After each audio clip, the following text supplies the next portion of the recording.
Good morning विद्यार्थी मित्रों। छेल्ला लेक्चरमां आपणे स्वाध्यायना दाखला गणवाना शरू कर्या अने एमां दाखला नंबर 2.1 અને 2.2 आ आपणे पूरा कर्या। એટલે આજે આપણે દાખલો ગણીશું દાખલા નંબર 2.3।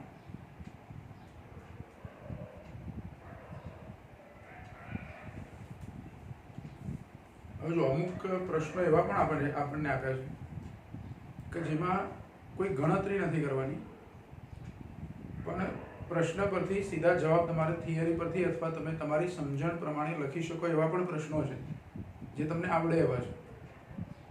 તો એ પ્રશ્નો આપણે સોલ્વ નહીં કરીએ, જે ગણવા જેવા છે અથવા સમજવા જેવા છે એવા પ્રશ્નો સોલ્વ કરી અને આગળ જઈશું। આ 2.3 એ ગણતરી કરવી પડે એવો પ્રશ્ન છે। હવે જો પ્રશ્ન શું આપ્યો છે 2.3, ઉષ્મા अथवा ऊर्जाનો એકમ કેલરી છે અને તે લગભગ 4.2 જૂલ બરાબર છે।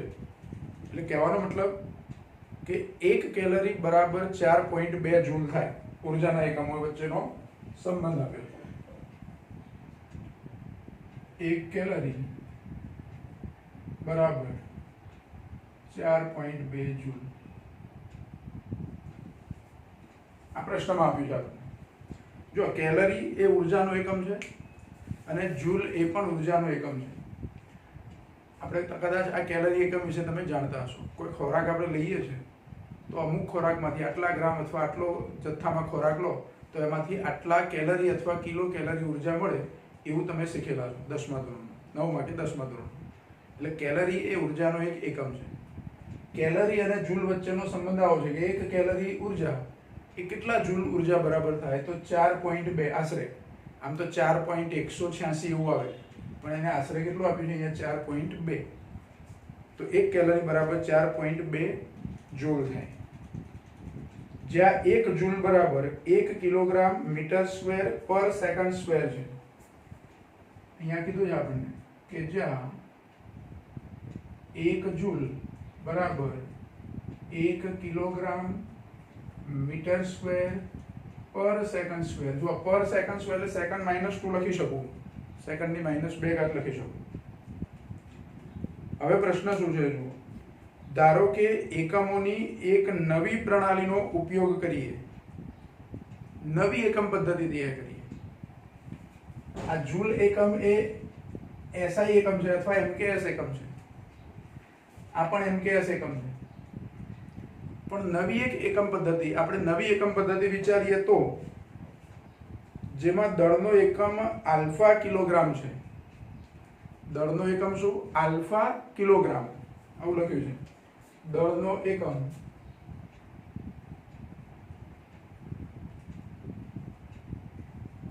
આલ્ફા કિલોગ્રામ,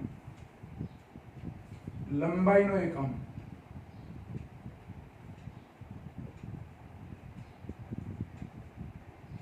बीटा मीटर, लंबाईनो एकम શું આપે છે? बीटा मीटर। અને સમયનો એકમ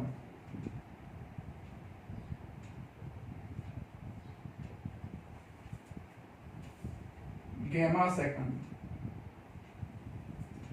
આવું હોય તો દર્શાવો કે નવા એકમોના સંદર્ભે કેલરીનું માન એટલે કે 1 કેલરી બરાબર 4.2 आल्फा ની -1 घात, बीटा ની -2 घात, गेमा ની 2 घात આવો આપ્યું છે। આ સાબિત કરવાનું છે કે 1 કેલરી બરાબર 4.2 આલ્ફા -1 बीटा -2 અને गेमा એનો પાવર 2। આ સાબિત કરવાનું છે બરાબર। આ સાબિતી આપણે મેળવવાની।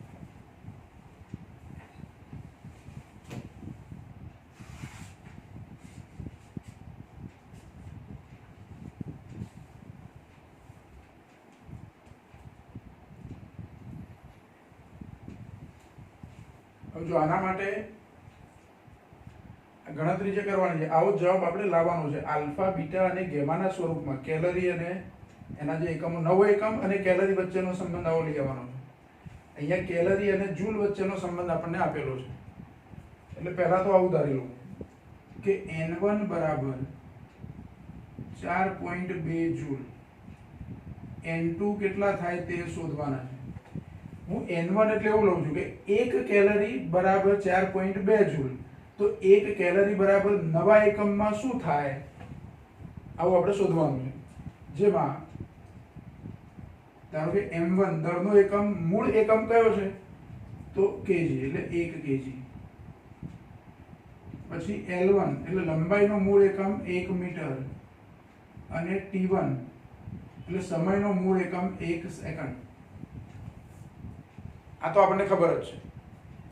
હવે m2 ધારી લો, m2 બરાબર આલ્ફા kg. 1 ને બદલે કેટલા લેવાના? આલ્ફા. અહીંયા કીધું છે કે દળનો એકમ આલ્ફા kg. જો અહીંયા 1 જૂલ બરાબર 1 કિલોગ્રામ મીટર સ્ક્વેર પર સેકન્ડ સ્ક્વેર છે. આ મૂળભૂત એકમોમાં છે. દળનો એકમ આલ્ફા kg લેવાનો, એટલે આલ્ફાનું મૂલ્ય કેટલું છે આપણને ખબર નથી, એટલે અહીંયા આલ્ફા kg લખ્યું. મૂળ એકમમાં 1 kg એવું લેતા હતા આપણે. હવે અહીંયા L2, તો L2 બરાબર બીટા મીટર અને T2 બરાબર કેમાં સેકન્ડ. આ ધારીએ છે આપણે આ બધું, બરાબર. હવે ઊર્જાનું પારિમાણિક સૂત્ર શું છે? તો ઊર્જાનું પારિમાણિક સૂત્ર m1 L2 T - 2 છે. ઊર્જાનું પારિમાણિક સૂત્ર આવું છે.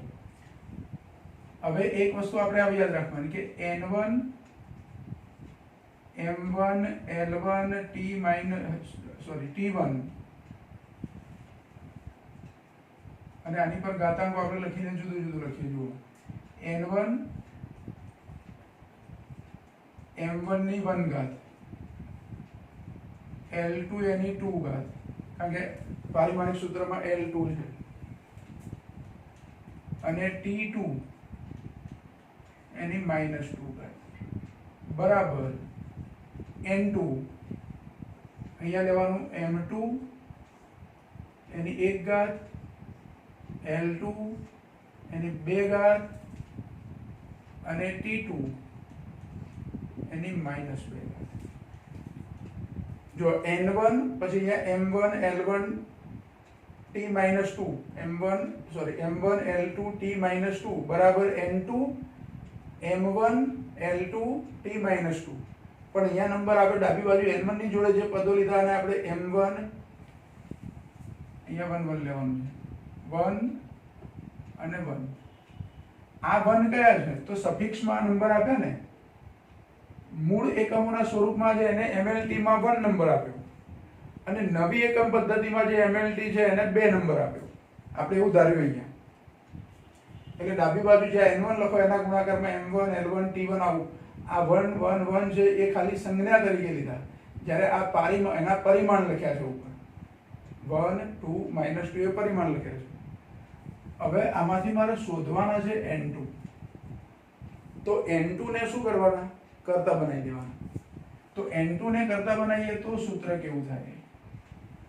હું આ n2 ને કરતા બનાવું એટલે આ ત્રણેય પદો છેદમાં જતા રહે. m1 ના નીચે m2 લખી દેવાના, એટલે m1 upon m2, અને પેલા ગુણાકારમાં n1 ખરા એટલે પહેલા n1 લખી દો. અહીંયા n1 આવશે. હવે શું આવશે? m1 upon m2 એની કેટલી ઘાત? 1 ઘાત. આ બંને પર 1 1 ઘાત છે, m1 અને m2 પર.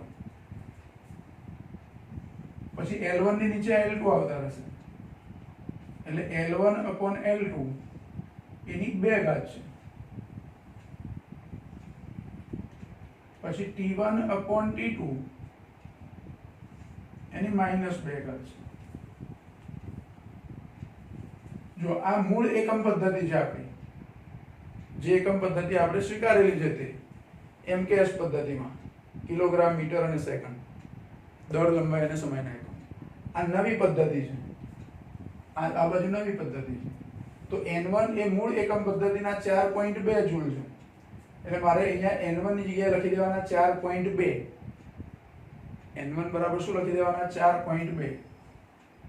એટલે n2 બરાબર 4.2. હવે જુઓ m1 upon m2, m1 બરાબર 1 kg અને m2 બરાબર આલ્ફા kg. એટલે અહીંયા એવું લખું કે 1 kg upon આલ્ફા kg. આના kg ના આના kg ઉડી જાય એટલે ખાલી 1 upon આલ્ફા લખવાના. આમાં 1 kg છે અને આમાં આલ્ફા kg છે એટલે 1 kg upon આલ્ફા kg લખું તો kg તો ગયા, વધ્યું શું 1 upon આલ્ફા. એ જ રીતે અહીંયા શું આવશે L1 upon L2 માં L1 ની જગ્યાએ 1 મીટર અને L2 ની જગ્યાએ બીટા મીટર એટલે 1 upon બીટા. હવે આની ઉપર 1 ઘાત હતી એટલે 1 લખીએ અને આની પર કેટલી ઘાત છે 2 ઘાત. એ જ રીતે ત્રીજામાં આવશે 1 upon ગેમા પણ એની ઘાત શું આવશે -2.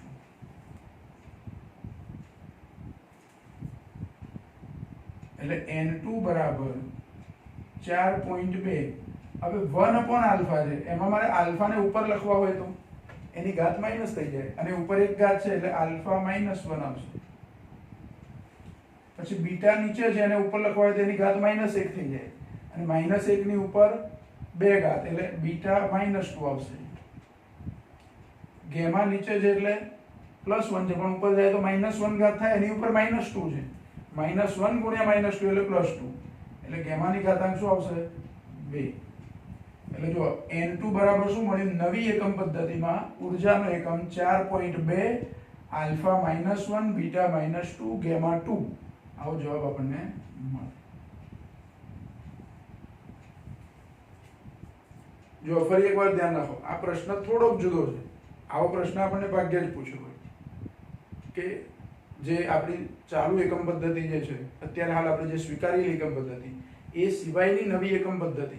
નવી એકમ પદ્ધતિ એટલે આપણી જોડે એકમ પદ્ધતિઓમાં CGS પદ્ધતિ છે, MKS પદ્ધતિ છે, FPS પદ્ધતિ છે, આજે પછી SI પદ્ધતિ છે, MKSA પદ્ધતિ. આ જે 5 એકમ પદ્ધતિઓ છે એ સિવાયની નવી એકમ પદ્ધતિ જો આપણે બનાવીએ તો આ ધ્યાન રાખો.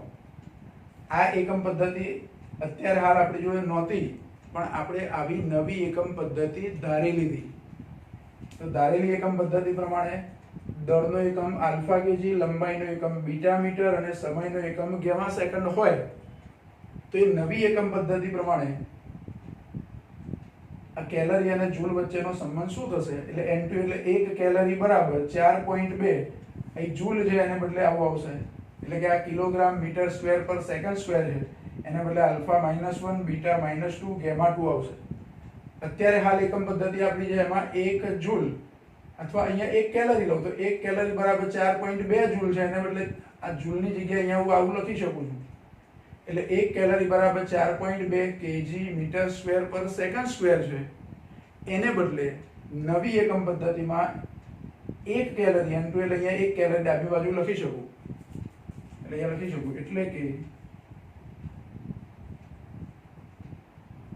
1 કેલરી બરાબર 4.2 આલ્ફા -1 બીટા -2 ગેમા 2 મળે.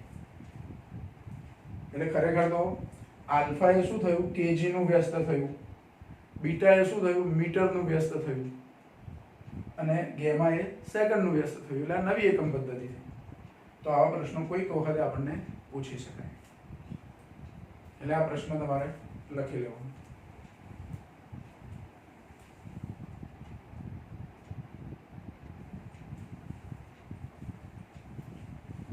જો પછી દાખલા નંબર 2.4.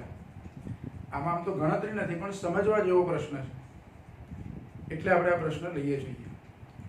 હવે પ્રશ્નમાં આપણને એવું કીધું છે, જો એનું ટાઇટલ આપ્યું છે, મેં ખાલી પ્રશ્નમાં જે પ્રશ્ન જે લખ્યા છે ટાઇટલ આવું છે આનું. તમારી જોડે બુક હોય તો બુકમાં રકમ જુઓ કે આ કથનને સ્પષ્ટ રીતે સમજાવો. આ બધા વિધાનો જે આપ્યા છે એને સ્પષ્ટ રીતે સમજાવવાના છે. કયા સંદર્ભમાં કીધું છે કે સરખામણી માટેના માનાંકોની સ્પષ્ટતા કર્યા વગર કોઈ પારિમાણિક રાશિ મોટી છે કે નાની તેમ કહેવું અર્થહીન છે. આને ધ્યાનમાં રાખી અને નીચે આપેલા કથનને જરૂરિયાત મુજબ ફરીથી લખો. અહીંયા એવું કીધું છે કે સરખામણી માટેના માનાંકો જ્યાં સુધી આપણને ખબર ના હોય ત્યાં સુધી કોઈ ભૌતિક રાશિ એ નાની છે કે મોટી છે એ કહેવું અર્થહીન છે. અર્થહીન એટલે કે એનો કોઈ મતલબ નથી. હું એમ કહું કે મારી ઊંચાઈ વધારે છે, હું એવું કહું છું કે મારી ઊંચાઈ વધારે છે, પણ મારી ઊંચાઈ વધારે છે એવું કેવી રીતે ખબર પડે? તો બીજી કોઈ વ્યક્તિ મારી બાજુમાં ઊભી હોય અને એ વ્યક્તિની ઊંચાઈ મારી સાપેક્ષે ઓછી હોય તો એવું કહી શકો તમે કે વ્યક્તિ એની ઊંચાઈ બી કરતાં વધારે છે. વધારે એટલે મારી ઊંચાઈ માપમાં કેટલી છે તે નહીં, ખાલી સરખામણીની વાત છે. મારી ઊંચાઈ ધારો કે 5 ફૂટ 7 ઇંચ એવું હોય તો એ માપ થયું એનું કે એક્ઝેક્ટ મારી ઊંચાઈ 5 ફૂટ 7 ઇંચ. એના માટે મારે કોઈની સરખામણી કરવાની જરૂર નથી. પણ તમે બે વ્યક્તિ ઊભી હોય તો એ અને બી વ્યક્તિ ઊભી છે એમાંથી એવું કહી શકો સરખામણી કરીને, બેને જોડે ઊભા રાખો તો એ વ્યક્તિ ઊંચી છે. કોની સાપેક્ષે? બીની સાપેક્ષે. એટલે કે મારી ઊંચાઈ વધારે છે કોની સાપેક્ષે? મારી બાજુમાં ઊભો છે એ વ્યક્તિની સાપેક્ષે. પણ એવું સમજો કે મારી જોડે બીજી એક વ્યક્તિ મારાથી ઊંચી ઊભી હોય તો અને પછી સરખામણી કરવાની હોય તો તમે એવું કહેશો કે મારી ઊંચાઈ, એટલે હું એવું કહીશ કે મારી ઊંચાઈ ઓછી છે. કોની સાપેક્ષે? મારી બાજુમાં જે વ્યક્તિ ઊભી છે એની સાપેક્ષે. એટલે એવી સરખામણીઓ આપી છે. અહીંયા આપણને એવું કીધું કે પરમાણુઓ ખૂબ જ નાના પદાર્થ છે. પરમાણુ નાનો છે બરાબર, પણ કોની સાપેક્ષે? તો સમજો કે ક્રિકેટ બોલ, દડો અથવા ફૂટબોલ અથવા એક બીજી કોઈ સાઈઝ, કોઈ વસ્તુ મોટી સાઈઝની, એની સાપેક્ષે પરમાણુઓ ખૂબ જ નાના છે. ખ્યાલ આવ્યો કહું છું? એટલે કે ક્રિકેટના દડાની સાપેક્ષે અથવા ફૂટબોલની સાપેક્ષે પરમાણુઓ ઘણા જ નાના છે. અહીંયા એકલું એવું કહી દીધું છે કે પરમાણુઓ ખૂબ જ નાના છે. તો પરમાણુ કરતાં ઘણી મોટી વસ્તુ હોય એ વસ્તુનું નામ મારે લખવું પડે અને એની સાપેક્ષે પરમાણુઓ કેવા છે? નાના છે. આવી સરખામણી કરવાની. એટલે અહીંયા આપણે લખીએ કે ક્રિકેટ બોલની સાપેક્ષે અથવા સરખામણીમાં ક્રિકેટ બોલની સરખામણીમાં, હવે આ વિધાન મારે એમને એમ લખી દેવાનું. ક્રિકેટ બોલની સરખામણીમાં એટલે પરમાણુની સરખામણી કોની સાથે કરી આપણે? ક્રિકેટ બોલની સાથે. એટલે ક્રિકેટ બોલની સરખામણીમાં પરમાણુઓ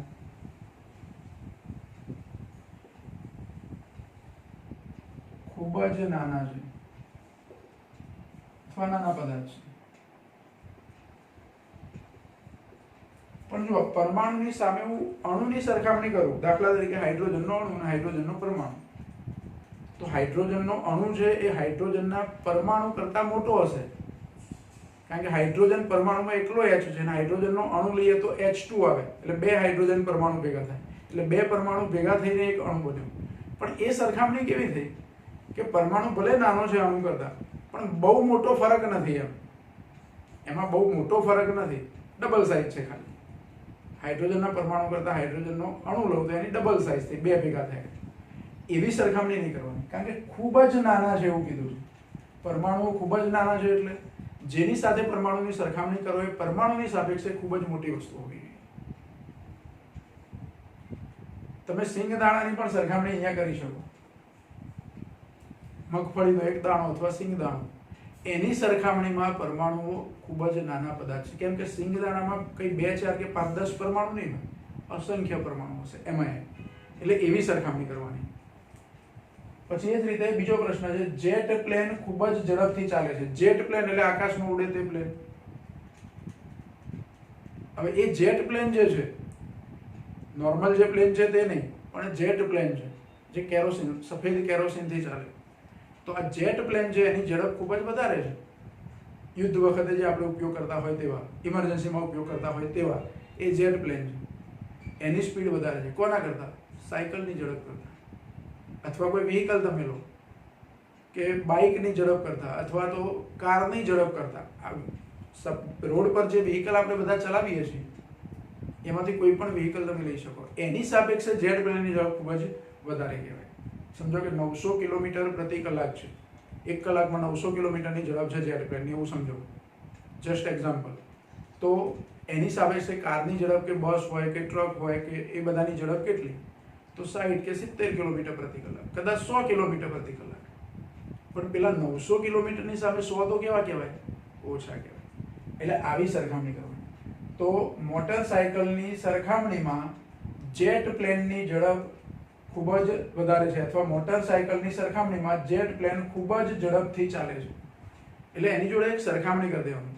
તમે સરખામણી કરશો તો જેટ પ્લેનની ઝડપ વધારે કહી શકશો, નહીં તો જેટ પ્લેન કરતાં ઝડપી જતી હોય એવી વસ્તુ હોઈ શકે, બંદૂકની ગોળી અથવા એવી બીજી કોઈ પણ વસ્તુ તમે લઈ શકો, તો એ જેટ પ્લેનની સરખામણીમાં એની ઝડપ ઓછી નથી.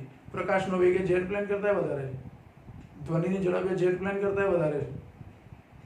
એટલે અહીંયા તમે સરખામણી કરી શકો તો મોટરસાયકલ લો, ધારો કે મોટરસાયકલની સરખામણીમાં, પછી આખું વાક્ય એમને એમ લખી દેવાનું. શું? મોટરસાયકલની સરખામણીમાં જેટ પ્લેન ખૂબ જ ઝડપથી ચાલે છે. એટલે ત્રીજો પ્રશ્ન, જ્યુપિટર એટલે કે ગુરુ, આ જે સૂર્યમંડળના ગ્રહો છે એમાં ગુરુ માટે અંગ્રેજી વર્ડ શું છે? જ્યુપિટર. તો જ્યુપિટરનું દળ ઘણું વધુ છે, પણ કોની સાપેક્ષ? તો પૃથ્વી કરતાં તો ઘણો મોટો જ છે, ચંદ્ર કરતાં એ મોટો છે. તો તમે ચંદ્ર કે પૃથ્વી સાથે જ્યુપિટરની સરખામણી કરી શકો એના દળની. પૃથ્વી પરના કોઈ પદાર્થની સરખામણીમાં પણ તમે કહી શકો કે ટ્રેનના દળ કરતાં જ્યુપિટરનું દળ ઘણું વધુ છે. ટ્રેન લઈ શકો, ટ્રક લઈ શકો, પૃથ્વી લઈ શકો કારણ કે પૃથ્વી કરતાં ઘણો મોટો છે, ચંદ્ર લઈ શકો. તો અહીંયા આપણે ચંદ્રની સરખામણી એવું લખીએ કે ચંદ્રની સરખામણીમાં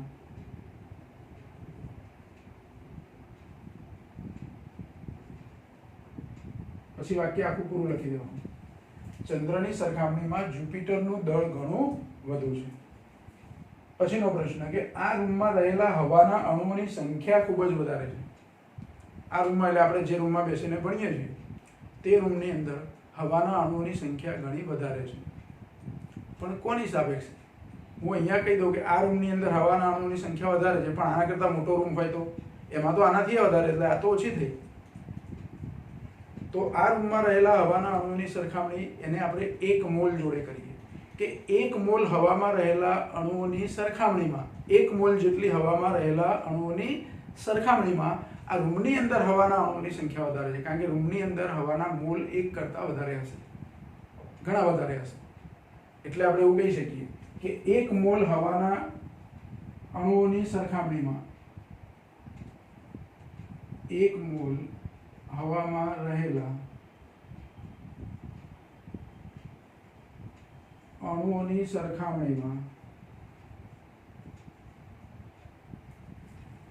આટલી સરખામણી કરીએ આપણે. 1 મોલ હવામાં રહેલા અણુઓની સરખામણીમાં આ રૂમમાં રહેલા હવાના અણુની સંખ્યા ખૂબ જ વધારે છે. વાક્ય પૂરું કરવાનું. એટલે આ રીતે સરખામણી કરવાની. બીજું, ઇલેક્ટ્રોન કરતા પ્રોટોન વધુ દળદાર છે. તો આ તો હકીકત છે. આ વાક્યમાં કશું સુધારો કરવાની જરૂર નથી. જો આ વાક્યોમાં જે સરખામણીઓ હતી એ અધૂરી હતી, એટલે આપણે કોઈ સરખામણી કરીને જવાબ લખ્યા. આ 5મા નંબરનું જે વાક્ય છે સીધું સાદું સાચું છે જેવું આપણને દેખાય જ છે. જુઓ, ઇલેક્ટ્રોન કરતા પ્રોટોન વધુ દળદાર છે. પ્રોટોનનું દળ વધારે, ઇલેક્ટ્રોનનું દળ ઓછું. પ્રોટોનનું દળ છે માસ ઓફ પ્રોટોન, એ ઇલેક્ટ્રોનનું જે દળ છે એના કરતા 1836 ગણો વધારે છે. માસ ઓફ પ્રોટોન એટલે કે પ્રોટોનનું દળ બરાબર 1836 જેટલા ઇલેક્ટ્રોનનું દળ.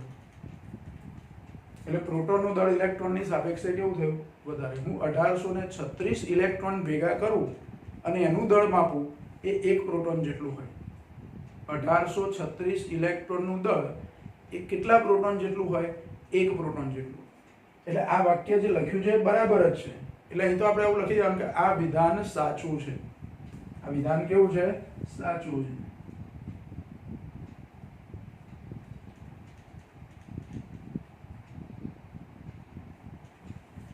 આમાં કશું સુધારો કરવાની જરૂર નથી.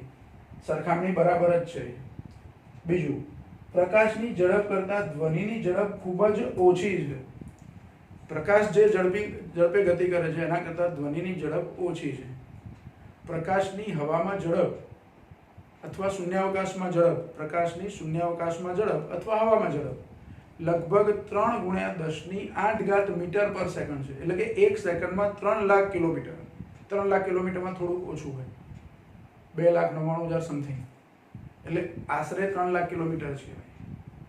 તો પ્રકાશની ઝડપ હવાની અંદર આશરે 3 લાખ કિલોમીટર જેટલી છે 1 સેકન્ડમાં.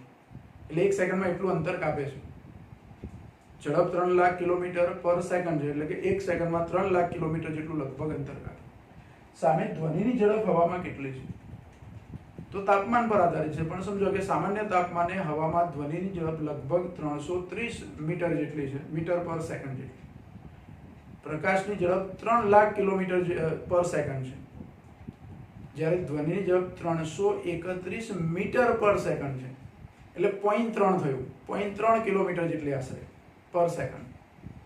તો ધ્વનિની ઝડપ ઘણી ઓછી છે, પ્રકાશની ઝડપ ઘણી વધારે છે. તો એ સરખામણી કરી જ છે, અહીંયા ઓલરેડી સરખામણી કરેલી છે કે પ્રકાશની ઝડપ કરતાં ધ્વનિની ઝડપ ખૂબ જ ઓછી છે. એટલે કે પ્રકાશની ઝડપ વધારે છે, એની સાપેક્ષે ધ્વનિની ઝડપ કેવી છે? ખૂબ જ ઓછી. એટલે આ વિધાન પણ સરખામણીની દ્રષ્ટિએ બરાબર છે, તમે સમજી શકો એવી વસ્તુ છે. તો અહીંયા આ વિધાન પણ કેવું છે? સાચું છે.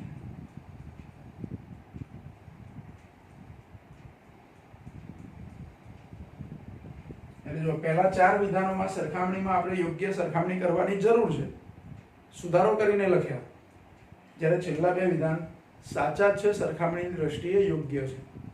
બરાબર? એટલે આવા કોઈ પ્રશ્નો હોય તો આવી સરખામણી કરતા આપણને આવડવી જોઈએ. એટલે આ પણ તમારે લખી લેવું.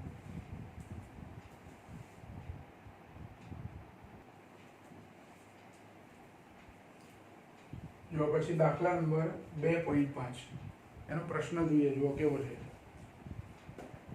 લંબાઈનો નવો એકમ એવી રીતે પસંદ કરવાનો. આમ તો લંબાઈનો એસઆઈ પદ્ધતિમાં અથવા એમકેએસ પદ્ધતિમાં એકમ મીટર છે, પણ આપણે નવો એકમ લેવાનો. કેવી રીતે લેવાનો? કે નવો એકમ એવી રીતે પસંદ કરવામાં આવે કે શૂન્યાવકાશમાં પ્રકાશની ઝડપ 1 એકમ થાય. આમ તો શૂન્યાવકાશમાં પ્રકાશની ઝડપ એમકેએસ પદ્ધતિ પ્રમાણે અથવા એસઆઈ એકમમાં લઈએ આપણે તો 3 × 10⁸ મીટર પર સેકન્ડ છે. પણ આ 3 × 10⁸ મીટર પર સેકન્ડ છે, એને 1 એકમ ગણી લેવાનું. કેટલું ગણવાનું? 1 એકમ. જો સૂર્યપ્રકાશને સૂર્ય અને પૃથ્વી વચ્ચેનું અંતર કાપતા 8 મિનિટ અને 20 સેકન્ડનો સમય લાગતો હોય તો લંબાઈના નવા એકમ સંદર્ભે પૃથ્વી અને સૂર્ય વચ્ચેનું અથવા સૂર્ય અને પૃથ્વી વચ્ચેનું અંતર કેટલું થાય? આવો પ્રશ્ન પૂછ્યો છે. જો અહીંયા આપણે લખ્યું છે કે લંબાઈના નવા એકમ મુજબ શૂન્યાવકાશમાં પ્રકાશની ઝડપ c, પ્રકાશની ઝડપને c વડે આપણે દર્શાવીએ છીએ. કેટલી થાય? 1 એકમ. આ નવા એકમની વાત છે. ખરેખર તો પ્રકાશની ઝડપ શૂન્યાવકાશમાં c બરાબર 3 × 10⁸ મીટર પર સેકન્ડ છે. આટલી ઝડપ છે. પણ આને મારે કેટલું ગણી લેવાનું? 1 ગણી લેવાનું. અને મીટર પર સેકન્ડને બદલે એકમ શબ્દ લખવાનો. એટલે આને ગણવાનું 1 એકમ. આવું ગણવાનું. એ એક જુદી જ એકમ પદ્ધતિ છે, એટલે કે નવી એકમ પદ્ધતિ એવું નામ આપ્યું આપણે. બરાબર? હવે સૂર્યપ્રકાશને પૃથ્વી સુધી પહોંચતા લાગતો સમય 8 મિનિટ 20 સેકન્ડ છે. હવે 8 મિનિટ 20 સેકન્ડ છે, એમાં આ 8 મિનિટની સેકન્ડ લખું તો 1 મિનિટની 60 સેકન્ડ એટલે 8 મિનિટની 480 સેકન્ડ થાય. ઉપર બીજી કેટલી સેકન્ડ છે? 20.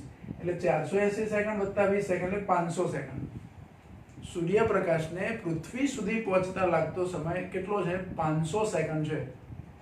તો નવા એકમની સાપેક્ષે, નવા એકમના સંદર્ભમાં પૃથ્વી અને સૂર્ય વચ્ચેના અંતર છે એ કેટલા એકમ થાય?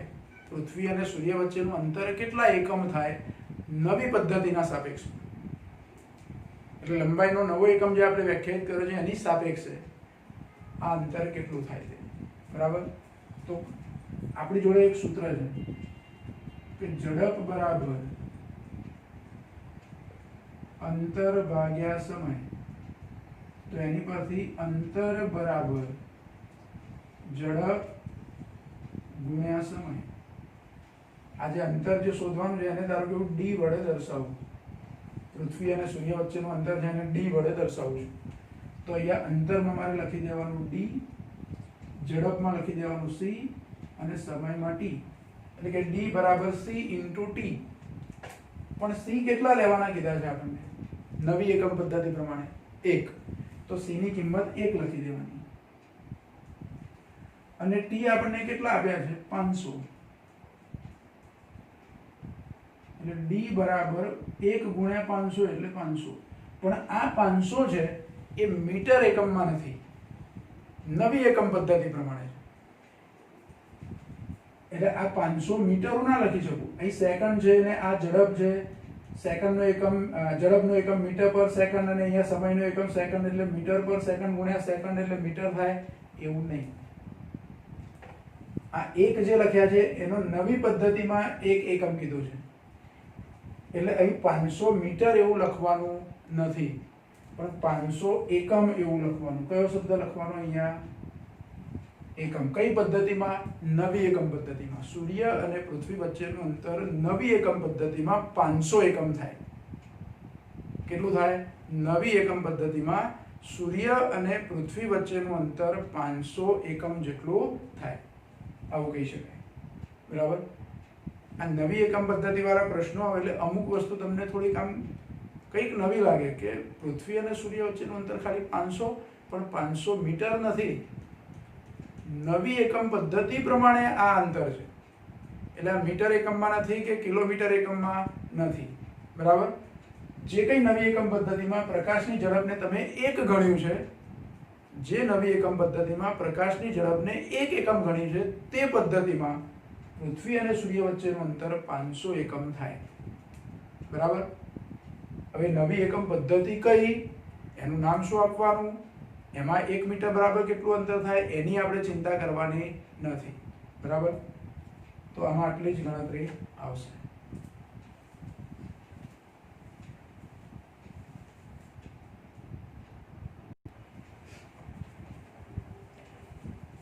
લો પછી દાખલા નંબર 2.7 લઈએ છીએ આપણે. 2.6 તમે હોમવર્કમાં કરી શકો છો. તો 2.7 માં જુઓ. એક વિદ્યાર્થી 100 મોટવણી ધરાવતા માઇક્રોસ્કોપ વડે માનવ વાળની જાડાઈ માપે છે. માઇક્રોસ્કોપ એટલે તમે જોયેલું હશે, પેલા લેબોરેટરીની અંદર સ્લાઇડો જોવા માટે વપરાય તે માઇક્રોસ્કોપ. આ માઇક્રોસ્કોપથી માનવ વાળ એટલે કે આપણા મનુષ્યના માથાના વાળની જાડાઈ માપવામાં આવે છે. તે વિદ્યાર્થી 20 અવલોકનો નોંધે છે અને નક્કી કરે છે, એટલે કે જાડાઈ માપે છે. કેટલી જાડાઈ મળે છે? તો માઇક્રોસ્કોપના દ્રશ્ય ક્ષેત્રમાં વાળની જાડાઈ 3.5 mm છે. એટલે કે માઇક્રોસ્કોપ વડે નોંધાયેલી જાડાઈ 3.5 mm. તો વાળની અંદાજિત જાડાઈનું અનુમાન કરો. એટલે કે વાળની અંદાજિત એટલે કે સાચી અંદાજિત જાડાઈ એની કેટલી હશે, સાચી જાડાઈ. માઇક્રોસ્કોપમાં આપણને એટલી ખબર છે કે કોઈ પણ વસ્તુ આપણે જોઈએ તો નરી આંખે જે દેખાય છે એના કરતાં ઘણું મોટું દેખાય. એ જેવું માઇક્રોસ્કોપ. કોઈ માઇક્રોસ્કોપમાં 100 ગણું મોટું દેખાય, કોઈમાં 200 ગણું મોટું દેખાય. એટલે જેવી માઇક્રોસ્કોપની મોટવણી. તો અહીંયા જે માઇક્રોસ્કોપ છે એની મોટવણી કેટલી આપી છે આપણને? 100. માઇક્રોસ્કોપની મોટવણી 100 છે, એનો મતલબ કે જે વસ્તુ નરી આંખે ખરેખર એની જે સાઈઝ છે, એની લંબાઈ કે જાડાઈ જે આપી છે, એ વસ્તુ તમે માઇક્રોસ્કોપથી જોશો તો 100 ગણી મોટી દેખાશે. કેટલા ગણી મોટી દેખાશે? 100 ગણી. એ માઇક્રોસ્કોપને માઇક્રોસ્કોપ જે વસ્તુને આપણને 100 ગણી મોટી કરીને બતાવે છે. બરાબર. તો એવી રીતે 100 ગણું મોટું થયા પછી કેટલું મળે છે વાળની જાડાઈ? 3.5 mm. તો ખરેખર જાડાઈ કેટલી હશે? તો આ જે જાડાઈ મળે છે એને 100 વડે ભાગી દેવાનું, એટલે સાચી જાડાઈ થઈ ગઈ. એટલે સૂત્ર આપણે વાપરવું હોય તો આવું વાપરી શકીએ કે મોટવણી બરાબર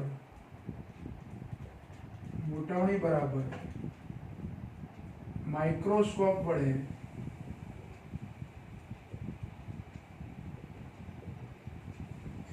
નોંધાતી અથવા નોંધાયેલી જાડાઈ ભાગ્યા સાચી જાડાઈ. હવે વાળની સાચી જાડાઈ આપણે શોધવાની છે, તો એને આ બાજુ લઈ લો, મોટવણીને છેદમાં લઈ આવો. માઇક્રોસ્કોપ વડે નોંધાયેલી જાડાઈ 3.5 mm છે, ભાગ્યા 100 થશે. એટલે કે વાળની સાચી જાડાઈ, અહીંયા આપણે વાળની સાચી જાડાઈ, વાળનું માપ લઈએ છીએ એટલે એવું લખીએ કે વાળની સાચી જાડાઈ. તો વાળની સાચી જાડાઈ બરાબર, હવે સાચી જાડાઈ આ બાજુ લીધી, મોટવણી છેદમાં આવી. હવે માઇક્રોસ્કોપ વડે નોંધાયેલી જાડાઈ 3.5 mm છે, ભાગ્યા 100. એટલે કે 3.5 ગુણ્યા 10⁻², mm. જો આ 100 છે એટલે નીચે 10⁻², થાય તો ઉપર જાય તો શું થાય? -2. એટલે 3.5 × 10⁻², mm માં લીધી છે આપણે પછી. એટલે વાળની સાચી જાડાઈ આટલી હશે.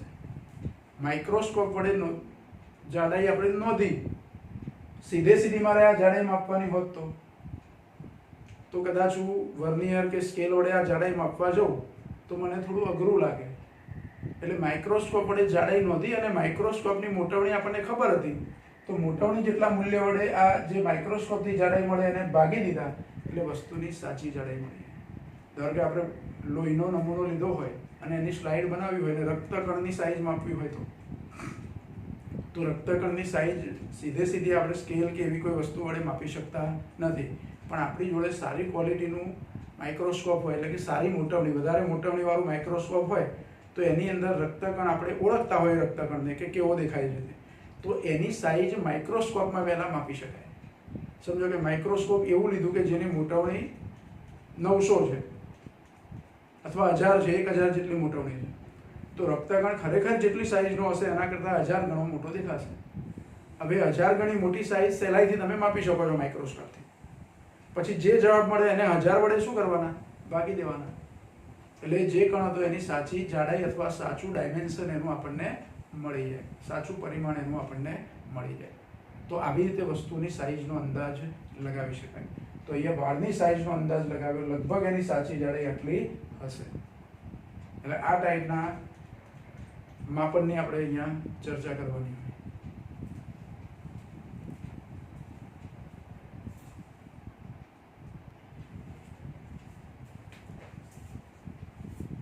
જો હવે સ્વાધ્યાયમાં દાખલા નંબર 2.9 જુઓ. 2.8 છે, એમાં પ્રશ્નના જવાબ આપવાના છે જે તમે આપી શકો એમ છો. 2.9 પ્રશ્ન જુઓ. એક મકાનનો ફોટોગ્રાફ 35 mmની સ્લાઇડ પર 1.75 સેન્ટીમીટર² ક્ષેત્રફળને આવરી લે છે. આ 35 mm જે આપ્યું છે એની આપણે ચિંતા કરવાની નથી, પણ એનું ક્ષેત્રફળ કેટલું છે? તો 1.75 સેન્ટીમીટર² જેટલું ક્ષેત્રફળ આવરી લે છે. આ સ્લાઇડને એક મોટા પડદા પર પ્રોજેક્ટ કરતા પડદા પર મકાનનું ક્ષેત્રફળ 1.55 મીટર² મળે છે. તો પ્રોજેક્ટર અને પડદાની ગોઠવણીની રેખીય મોટવણી શું હશે? એટલે કે મોટવણી કેટલી હશે? રેખીય મોટવણી. જો કોઈ સ્લાઇડ આપણને આપી છે, ધારો આવી કોઈ સ્લાઇડ છે અને એ સ્લાઇડ પર અમુક ચિત્રો છે, એમાં કોઈ એક જગ્યાએ એક મકાનનું ચિત્ર છે, એ આટલી જગ્યા રોકે છે. એક સ્લાઇડ આપી છે આપણને, એ સ્લાઇડ પર અથવા એક પેજ છે એવું સમજો, એ પેજ પર ચિત્રો ઘણા બધા આપણે ચિત્રો, અલગ અલગ વસ્તુના ચિત્રો છે, એમાં એક મકાનનું ચિત્ર પણ છે, મકાનનું ડ્રોઈંગ પણ છે. અને એ મકાનનું ડ્રોઈંગ કેટલી જગ્યા રોકે છે? 1.75 સેન્ટીમીટર². એટલે આ ચોરસ કે લંબચોરસ થયું એનું ક્ષેત્રફળ 1.75 સેન્ટીમીટર² છે. હવે એ સ્લાઇડને પ્રોજેક્ટર વડે મોટા પડદા પર જોવામાં આવે છે. સ્લાઇડ ભલે નાની છે પણ એ સ્લાઇડને મોટા પડદા પર પ્રોજેક્ટર વડે જોઈએ એટલે આ સ્લાઇડ છે પ્રોજેક્ટર પર આપણને મોટી દેખાય છે. પ્રોજેક્ટરથી પડદા પર આપણે જોઈએ તો મોટી દેખાય છે. એમાં મકાનનું ક્ષેત્રફળ, મકાન આવી રીતે દેખાય છે આપણને. આટલું નાનું હતું એ પડદા પર કેવું દેખાય છે? મોટું દેખાય છે. પડદા પર જે સાઈઝ દેખાય છે તે પ્રતિબિંબનું ક્ષેત્રફળ. આ ક્ષેત્રફળ વધી ગયું, જે નાનું હતું એ કેવું થઈ ગયું? મોટું. જો આ ક્ષેત્રફળ વધીને 1.55 મીટર² થતું હોય અને આ 1.75 સેન્ટીમીટર² હોય, જો આ 1.75 ને 1.55 એટલે આ મોટું એવું નહીં, અહીંયા એકમ મીટર² છે જ્યારે અહીંયા એકમ સેન્ટીમીટર² છે, એટલે આ નાનો એકમ છે. આને મીટર² ફેરવું પછી આપણે સરખામણી કરવાની. તો ટૂંકમાં સાઈઝ પડદા પર એની મોટી દેખાય છે, ખરેખર સાઈઝ એની આટલી હતી, તો આ મોટવણી કેટલી હશે? કેટલું મોટું થયું છે? કેટલા ગણું મોટું થયું છે? એવી આપણે ગણતરી કરવાની. જો અહીંયા 1.75 × 10⁻⁴ લખ્યા સેન્ટીમીટર² ના મીટર² બનાવવા માટે. આપણને આવું ખબર છે, જુઓ 1 સેન્ટીમીટર હોય તો 10⁻² મીટર થાય. 1 સેન્ટીમીટર હોય તો 10⁻² ઘાત મીટર થાય, પણ આ તો સ્ક્વેર આપ્યા છે એટલે મારે બંને બાજુ વર્ગ કરી દેવાનો. 1 સેન્ટીમીટર સ્ક્વેર બરાબર 10⁻² ઘાત મીટર હોલ સ્ક્વેર આવું થાય. તો 1 નો વર્ગ તો 1 જ થાય એટલે અહીંયા 1 સેન્ટીમીટર ને બદલે સેન્ટીમીટર સ્ક્વેર થઈ ગયો, હવે ઉપર વર્ગ કર્યું. હવે 10⁻² ઘાત નો વર્ગ એટલે 10⁻⁴ ઘાત મીટર સ્ક્વેર. આ સંબંધ તમારે યાદ રાખવાનો કે 1 સેન્ટીમીટર સ્ક્વેર હોય તો એને મીટર સ્ક્વેરમાં કન્વર્ટ કરવું હોય તો 10⁻⁴ ઘાત વડે ગુણવા પડે. એટલે અહીંયા 1.75 સેન્ટીમીટર સ્ક્વેર હતું તો 1.75 ને કેટલા વડે ગુણવાના? 10⁻⁴ વડે, એટલે મીટર સ્ક્વેર થઈ ગયું. પ્રતિબિંબનું ક્ષેત્રફળ મીટર સ્ક્વેરમાં આપ્યું છે એટલે વસ્તુનું ક્ષેત્રફળ પણ આપણે સામે લેવાનું મીટર સ્ક્વેર. બંનેનો એકમ સરખો હોવો જોઈએ. હવે આપણે ગણતરી કરવાની.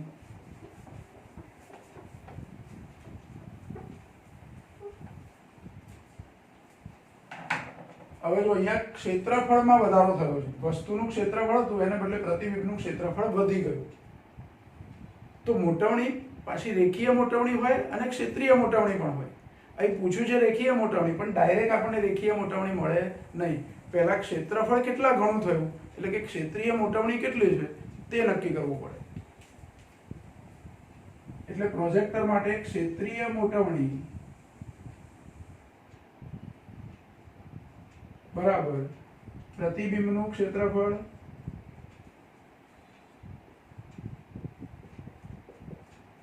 ભાગ્યા વસ્તુનું ક્ષેત્રફળ.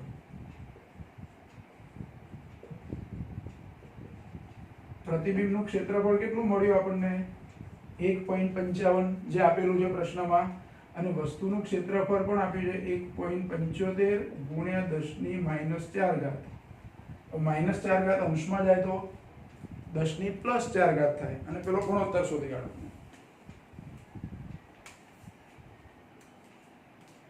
(1.55 ભાગ્યા 1.75). જો આ ગુણોત્તર શોધીએ તો 8857 આવું મળે છે આપણને. 8857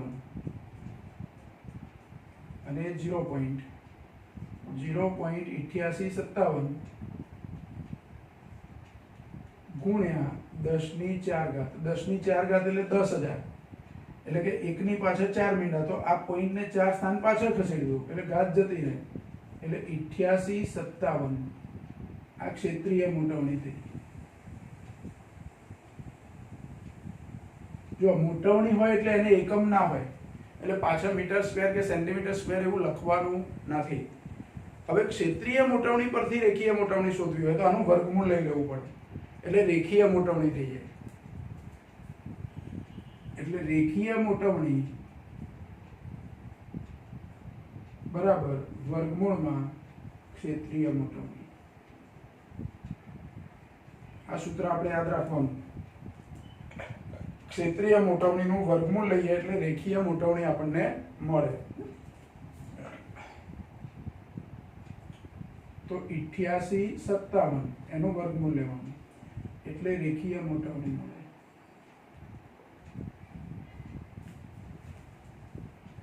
એટલે રેખીય મોટવણી બરાબર 8857 એનું વર્ગમૂળ.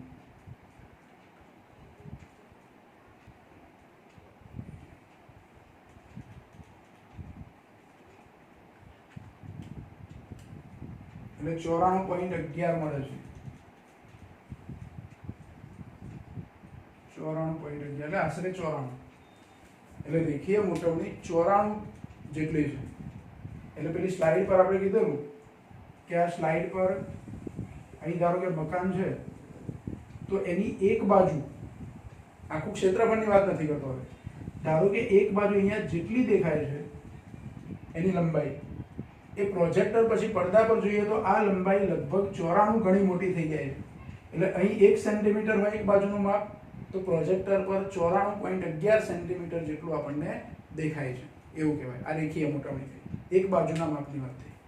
અને ક્ષેત્રીય મોટવણી એટલે ચોરસ હોય તો ચોરસની લંબાઈ ગુણ્યા લંબાઈ એ ક્ષેત્રીય મોટવણી.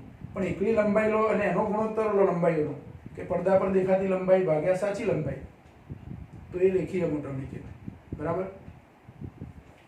તો જો અહીં સુધી 2.9 સુધી આજે આપણે સ્ટોપ કરીએ, બરાબર.